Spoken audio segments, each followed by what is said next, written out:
రోజు ఒక ప్రత్యేకమైన డే, అది father's day. Father's day celebrate చేసుకుంటారు అందరూ. ఎలా అంటే ఫాదర్స్ ఉన్నవాళ్ళు వాళ్ళ ఫాదర్స్తో ఫాదర్స్ డేని సెలబ్రేట్ చేసుకుంటారు. కానీ ఫాదర్ లేని వాళ్ళు ఎలాగా సెలబ్రేట్ చేసుకుంటారు? వాళ్ళకి కూడా ఒక ఫాదర్ ఉంటారు. అందరికీ తండ్రి అయిన దేవుడు మనందరికీ తండ్రి అయి ఉన్నాడు. ఆయన ఉనికిలో ఉన్నవాడు, ఆది యందు ఉన్నవాడు. ఆయనే సృష్టికర్త అయిన దేవుడు. ఆయన అవ్వ ఆదాముని ఆయన స్వహస్తాలతో నేలమట్టితో తీసి ఆయన చేయటం అనేది జరిగింది. అప్పుడు వాళ్ళకి తండ్రి ఎవరు? ఆయనే. ఏ ఎఫెసీ పత్రికలో ఎలా ఉంటుంది? ప్రతి కుటుంబము పరమందును భూమి అందును ప్రతి కుటుంబం ఏ తండ్రిని బట్టి కుటుంబముగా పిలువబడుతుందో అని చెప్పేసి ఎఫెసీ పత్రికలో పౌలు భక్తుడు రాస్తాడనమాట. ఆ విధంగా అవును, నాకు కూడా తండ్రి ఉన్నాడు. ఆయన పరలోకపు తండ్రి. అంటే భౌతికమైన తండ్రి చనిపోయినప్పటికీ ఆధ్యాత్మికమైన తండ్రి పరలోకపు తండ్రి. ఆయనే మనం ఈ భూమి మీద నివసించడానికి శక్తిని, సామర్థ్యాన్ని, సమస్తాన్ని అనుగ్రహిస్తున్నాడు. పౌలు భక్తుడు కొరింథీ పత్రికలో రాసిన పత్రికలో పౌలు భక్తుడు ఈ విధంగా చెప్తాడనమాట. మన తండ్రి అయిన దేవుని నుండి 1వ అధ్యాయం 2వ వచనంలో, మన తండ్రి అయిన దేవుని నుండి ప్రభు అయిన యేసుక్రీస్తు కృప నుండి సమాధానము మీకు కలుగునుగాక. కనికరము చూపు తండ్రి, సమస్తమైన ఆదరణ అనుగ్రహించు దేవుడు, మనకు ప్రభు అయిన యేసుక్రీస్తు తండ్రి అయిన దేవుడు స్తుతింపబడునుగాక. ఇక్కడ ఒకటి తండ్రి గురించి చెప్తున్నాడు, మన తండ్రి అయిన దేవుని నుండి, ఇంకా ప్రభువైన యేసుక్రీస్తు నుండి కృపయు సమాధానము మీకు కలుగునుగాక అని చెప్తున్నాడు. ఇంకా ఏమంటున్నాడంటే, కనికరము చూపు తండ్రి, సమస్తమైన ఆదరణ అనుగ్రహించు దేవుడు. మనకు సమస్తమైన ఆదరణ అనుగ్రహించేది ఎవరనంటే అది దేవుడు మాత్రమే.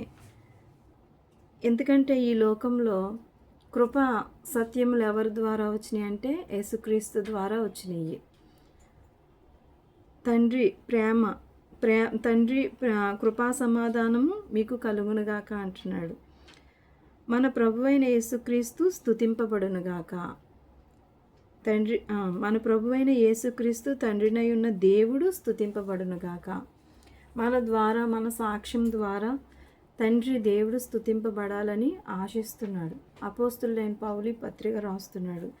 అయితే ఇది నేను వాక్యంగా చెప్పట్లేదు, కానీ నా జీవితంలో జరిగిన ఒక చిన్న సంఘటన.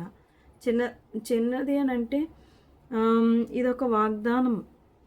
ఇది వాగ్దానంతో కూడిన ఒక మాటలు ఇవి. నాకు 2013లో దేవుడు ఈ గొప్ప వాగ్దానాన్ని నాకు అనుగ్రహించాడు. ఏ విధంగా అంటే, మరి నా తల్లి అయితే 2010లో ఆమె అయితే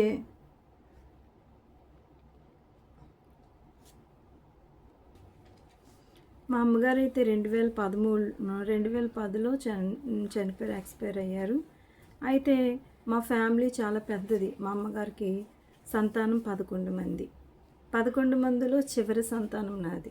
అంటే నేను చివరి సంతానం, అంటే 11వ వ్యక్తిని. అయితే మా అమ్మగారికి చిన్న వయసులోనే మ్యారేజ్ అయిందన్నమాట. 13, 14 సంవత్సరాల్లో మ్యారేజ్ అయింది. అప్పటి నుండి ఆమె సిజేరియన్ చేయించుకోవటం భయము వేసి ఆమె పిల్లలు ఇంకా దేవుడు కృపను బట్టి 11వ సంతానం దాకా దేవుడు అనుగ్రహించారు. అయితే 11వ సంతానం తర్వాత దేవుడే ఇంకా తన గర్భాన్ని మూయడం అనేది జరిగింది. అయితే దేవుడు మరి ఆమె 11 మందిని, అది చాలా గొప్ప సాక్ష్యం. సమయం ఉన్నప్పుడు కొన్ని సాక్ష్యాలు, నేను చాలా విలువైన సాక్ష్యాలు నేను అందరితో పంచుకోవాలని ఆశపడుతున్నాను. ఎందుకంటే ఒక సాక్ష్యం అనేది ఇతరులను బలపరుస్తుంది. అది ఇతరులకి ఆధ్యాత్మికంగా, విశ్వాసపరంగా ఎదగడానికి, ఆత్మీయంగా ఎంతో దోహదపడుతుందని చెప్పేసి నేను భావిస్తున్నాను.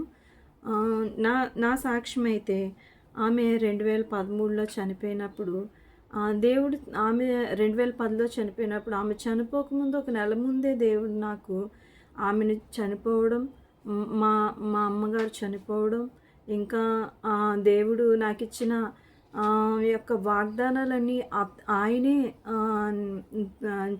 పూర్తి చేస్తాను, ఫుల్ఫిల్ చేస్తానని చెప్పడం, అవన్నీ నాకు దర్శన రూపకంగా దేవుడి దర్శనాల ద్వారా ఆయన నాకు అనుగ్రహించారు. అయితే 2000 అమ్మ చనిపోయిన తర్వాత, చనిపోకముందే ఇంకా ముగ్గురము, అక్క, నేను, అన్నయ్య ముగ్గురు ఇంకా మ్యారేజ్కున్నాం. మిగతా వారందరికీ మ్యారేజెస్ అయిపోయినాయి, పిల్లలు పుట్టారు, అందరూ సెటిల్ అయిపోయారు. అయితే మేము ముగ్గురము ఉన్నాం. అక్కకి అన్నీకి వివాహం, మొదట అక్కకి వివాహం అయిన తర్వాత ఆమెకి ఇద్దరు పిల్లలు పుట్టారు.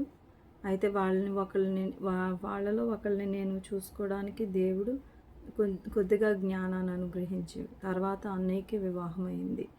ఆ తర్వాత నేనున్నాను. అయితే నా జీవితంలో కూడా కొన్ని ప్రతికూలమైన పరిస్థితులు ఎదురైనప్పటికీ దేవుడు నన్ను విడిచిపెట్టలేదు. చాలా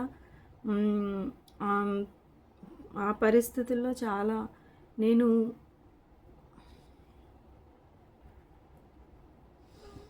అమ్మకి దూరం అవ్వటంలో చాలా కృంగిపోయేదాన్ని. అప్పుడు అటువంటి పరిస్థితుల్లో దేవుడు నాకు 2013వ సంవత్సరంలో దేవుడు నాకు అన్య పరిస్థితుల్లో ఉంటూ కొంచెం నలిగినప్పుడు దేవుడు నాకు ఒక ఈ గొప్ప ఆదరణకరమైన మాటలతో న్యూ ఇయర్ రోజున నాకు వాగ్దానం ఇచ్చారు. అప్పుడు నా వాగ్దానం మా తండ్రి, ఆత్మీయ తండ్రి గారు చూసి ఏ వాగ్దానం వచ్చిందమ్మా అని చెప్పి అడిగినప్పుడు, ఇది వచ్చిందని చెప్పేసి నేను అన్నప్పుడు ఆయన చూసి చాలా నవ్వుకున్నారన్నమాట. అంటే దేవుడు తన పట్ల ఇంకా ఎంతో కృప చూపిస్తున్నాడని చెప్పేసి సంతోషించారు. అయితే ఈ ఆదరణ ఎక్కడి వరకు కొనసాగించబడుతుంది అంటే నా మరణాంతం వరకు కావచ్చు. ఎందుకంటే ఇప్పటి వరకు ప్రజెంటు ఇప్పుడు నా ఆ వాగ్దానం వచ్చి 2013 నుంచి ఈ సంవత్సరం వరకు చాలా సంవత్సరాలు, ఒక 11 ఇయర్స్ అలాగా గడిచిపోయింది. అంటే ఈ వాగ్దానం బేస్ చేసుకుండి నేను ఎన్నో ప్రతికూల పరిస్థితులు నాకు ఎదురైనప్పుడు ప్రతిసారి ఈ వాగ్దానాన్ని నేను బేస్ చేసుకుని దేవుణ్ణి అడగడానికి నాకు కీ పాయింట్లా దొరికేది అన్నమాట. నేను అడిగేదాన్ని, తండ్రి నాకు ఈ వాగ్దానం ఇచ్చావు కదా. నేను అడిగేదాన్ని దేవుణ్ణి, తండ్రి నాకు ఈ వాగ్దానం ఇచ్చావు కదా, మరి నా పట్ల ఈ వాగ్దానాన్ని నెరవేర్చవా, నన్ను ఆదరించవా, నాకు సమాధానం దయచేవా, కృప దయచేవా అని చెప్పేసి దేవుణ్ణి అడిగేదాన్ని అన్నమాట. అయితే దేవుడు నిజంగా ఆ వాగ్దానాన్ని ప్రతిసారి ప్రతికూల పరిస్థితుల్లో కూడా నాకు సహాయం చేసేవారు. అయితే ఒక రోజున మనకు తెలిసిన వాటి గురించి అయితే మనం అడుగుతాము, కానీ కొన్నిసార్లు మనకు తెలియకుండానే కొన్ని పరిస్థితుల్లోకి వెళ్ళాల్సి వస్తుంది.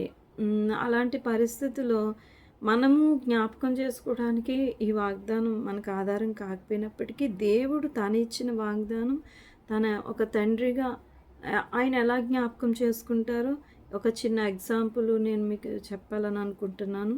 దీని ద్వారా అనేకమైన సాక్ష్యాలు నా జీవితంలో, ఒక వాగ్దానాన్ని బేస్ చేసుకున్న అనేకమైన సాక్ష్యాలు నా జీవితంలో ఉన్నాయి. అవన్నీ ఒకటిగా మీకు చెప్పుకుంటూ వస్తాను. ఎందుకంటే నా సాక్ష్యం అనేకులకి చేరి వాటి ద్వారా ఇతరులు బలపరచబడాలని ఎంతో ఆశపడుతున్నాను. అయితే ఒక రోజున నేను మాది భీమవరం అన్నమాట. భీమవరం నుండి అక్క వాళ్ళు కాకినాడలో ఉంటున్నారు. అయితే వాళ్ళ ఇంటికి వెళ్ళటం కోసం అని చెప్పేసి నేను ఎర్లీ మార్నింగ్ ట్రైన్ ఉంటుంది.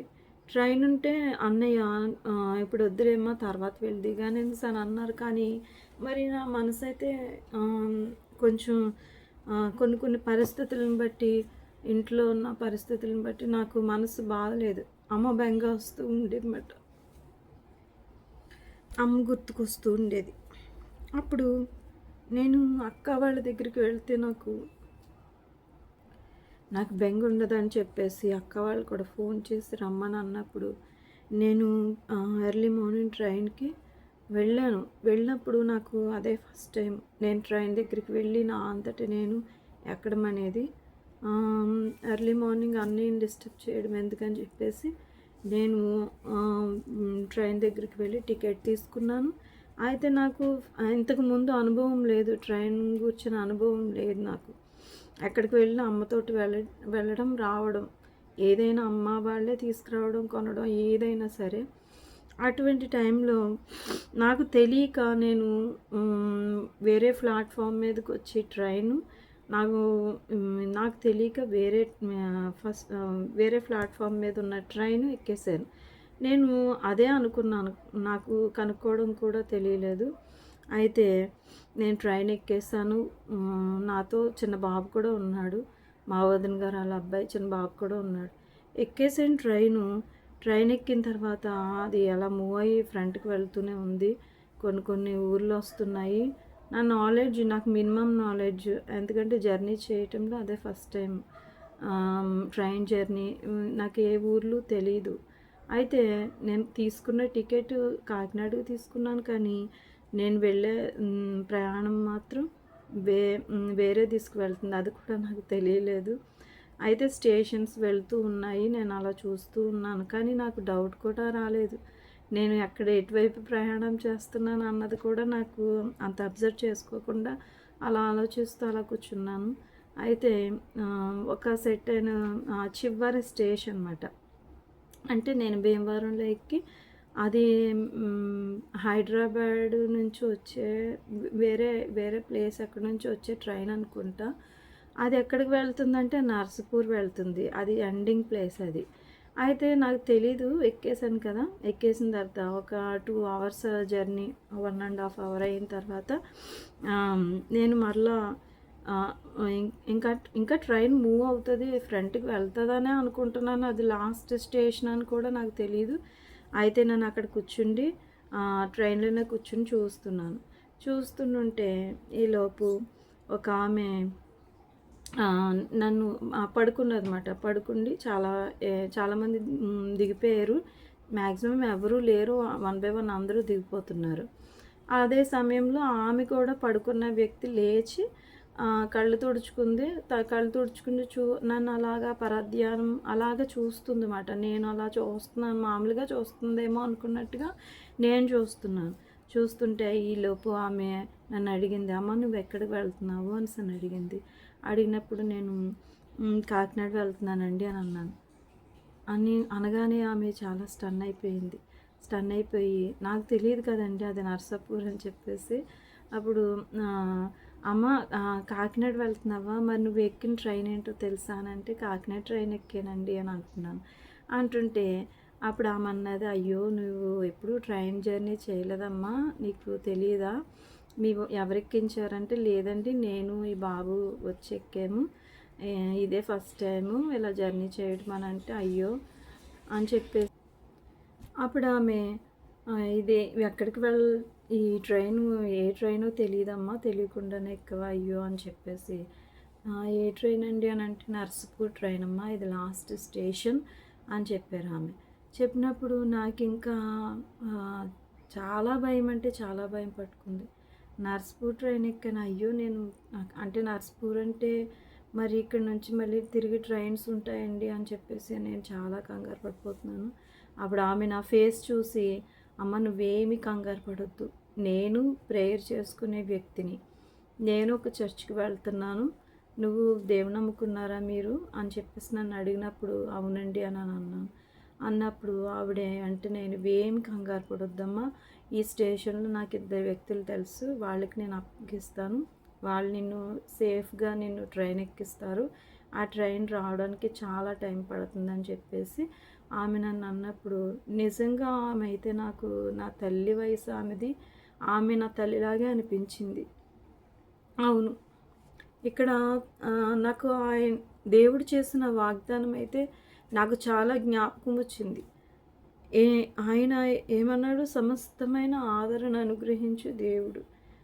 తెలియని పరిస్థితిలో, తెలియని సిట్యుయేషన్స్‌లో మనకు తెలీదు అటువంటి సిట్యుయేషన్ ఎదురవుతదని. కానీ ఆయన తండ్రి తన దూతను ముందుగానే మనకంటే మనం ఆపదలో పడకముందే ఆహ్, ఆయన మన కొరకు ఆయన దూతలను ఆజ్ఞాపిస్తారన్నమాట. అంటే ఆయన వాగ్దానం చేసిన దేవుడు నమ్మదగిన దేవుడు. మనమైనా నమ్మదగిన వారము కాదు గానీ ఆయన ఎంత నమ్మదగిన వాడంటే మనము సమస్యలో చిక్కుకోకముందే ఆయన మనకు సమస్తము మన గురించి ఆయనకి అన్నీ తెలుసు. ఆయన మనకు వాగ్దానం ఇచ్చిన దేవుడు గనక ఆయన నాకు దేవుని బిడ్డనే అక్కడ నా కొరకు ఉంచాడు దేవుడు. నేను సమస్యలో చిక్కుకోకముందే ఆయన నా కొరకు ఆమెనుంచాడు. అప్పుడు ఆమె కింద దిగిన తర్వాత అక్కడ ఒక ముసలాయన ఉన్నారన్నమాట. ఆయన ముసలాయన ఉంటే ఇంకొక వ్యక్తి ఉన్నారు. అప్పుడు ఆమె చెప్తుంది, ఈ పాప కాకినాడ వెళ్ళాలంట. అనుకోకుండా ట్రైన్ తెలియక ఈ ట్రైన్ ఎక్కేసి వచ్చేస్తుందంట. ఈమెను మీరు సేఫ్‌గా తను కాకినాడ వెళ్తది. ఆ ట్రైన్ వస్తది. ఆ ట్రైన్ ఎక్కించండి అని చెప్పినప్పుడు ఆయన నన్ను ముగ్గురు తండ్రి, కుమార, పరిశుద్ధాత్ముడు రూపంలో అక్కడ ముగ్గురు వ్యక్తులు ఉన్నారండి. నిజంగా ఆశ్చర్యం. నా జీవితంలో నేను ఎప్పటికీ నేను నా మరణ దినం వరకు కూడా ఆయన కార్యాలని మరిచిపోను. ఎందుకంటే ఆయన గొప్ప దేవుడు. వాగ్దానం చేసిన వాడు గొప్ప దేవుడు. ఆయన మనం ఎట్టి పరిస్థితుల్లో, ఎటువంటి ప్రతికూల పరిస్థితుల్లో మనము ఉన్నా కూడా ఆయన మనల్ని విడిపిస్తానికి ఆయన సిద్ధమైన దేవుడు మాట. నిజంగా ఆ దినము ఆమె ఆ ముసలాయనకి నన్ను అప్పగించింది. ఆ ముసలాయన నన్ను, అమ్మ నువ్వు చాలా పద్ధతిగా ఉన్నావు, అమ్మ చాలా మంచి పాపలా ఉన్నావు, ఎవరు మీ ఫ్యామిలీ ఏంటమ్మా, నువ్వు అసలు ఎలా వచ్చావు అని చెప్పేసి అన్నీ ఆయన అడిగినప్పుడు నేను ఇలాగా మా అమ్మగారండి ఇలా చనిపోయారు, ఇలాగ నా సాక్ష్యాన్ని ఆయనతో పంచుకున్నాను. ఆయన కూడా దేవుని బిడ్డ. నిజంగా దేవుడు ఎంత కృపమయుడంటే అక్కడ ముగ్గురు దూతల్ని నా కొరకు పెట్టాడు. తండ్రి, కుమార్, పరిశుద్ధాత్ముల్లా అనిపించారు నాకు ఆ సమయంలో. నిజంగా వాళ్ళకి నా సాక్ష్యాన్ని నేను పంచుకున్నప్పుడు వాళ్ళు ఎంతో ఆత్మీయంగా నేను చెప్పే ఆ సాక్ష్యాన్ని బట్టి వాళ్ళు కూడా దేవుడు ఎంత గొప్పవాడని చెప్పేసి వాళ్ళు కూడా చాలా దేవుని స్తుతించారు. అప్పుడు ఆ బాబు నేను కలిసి ఒక ట్రైన్ వచ్చింది. ఆ ట్రైన్ కాకినాడ సామర్లకోట వరకే వెళ్తుందమ్మా, అక్కడ నుంచి ఎవరినైనా రమ్మని చెప్పినప్పుడు నేను మా చుట్టాల్లో ఒక అబ్బాయి నన్ను తీసుకువెళ్ళటానికి వచ్చారు. అప్పుడు నేను ఆ బాబు సేఫ్గా మళ్ళీ కాకినాడ ఆ ట్రైన్ ఎక్కడానికి దేవుడు ఎంతగానో సహాయం చేశాడు. అలా నా జీవితంలో అది అంటే అది కొన్ని పరిస్థితుల్లో మనం వాగ్దానాన్ని మనం గుర్తుంచుకుని ప్రార్థన చేస్తాం. కానీ కొన్ని సందర్భాల్లో అయితే ఆయనే మనకిచ్చిన మన తల్లిదండ్రులకి ఇచ్చిన మనకిచ్చిన వాగ్దానాలని జ్ఞాపకం చేసుకుండి ఆయనే మనల్ని విడిపిస్తాడు. ఇక్కడ ఒక తండ్రి ఎంత బాధ్యతగా తన బిడ్డ పట్ల వ్యవహరిస్తాడో అలాగా కనిపించని తండ్రి కనిపించే మనుషుల్లో ఉండి కార్యాలు చేస్తూ మనల్ని సేఫ్ సైడ్లో ఉంచే ఒక ఇది మాత్రం ఆ దేవుడికి మాత్రమే ఉంది. నిజంగా ఆ రోజు ఆ ట్రైన్లో ప్రయాణించేటప్పుడు కూడా ఇద్దరు ముగ్గురు వ్యక్తులు నాకు వాళ్ళని చూస్తే చాలా భయం కలిగింది. ఎందుకంటే వాళ్ళ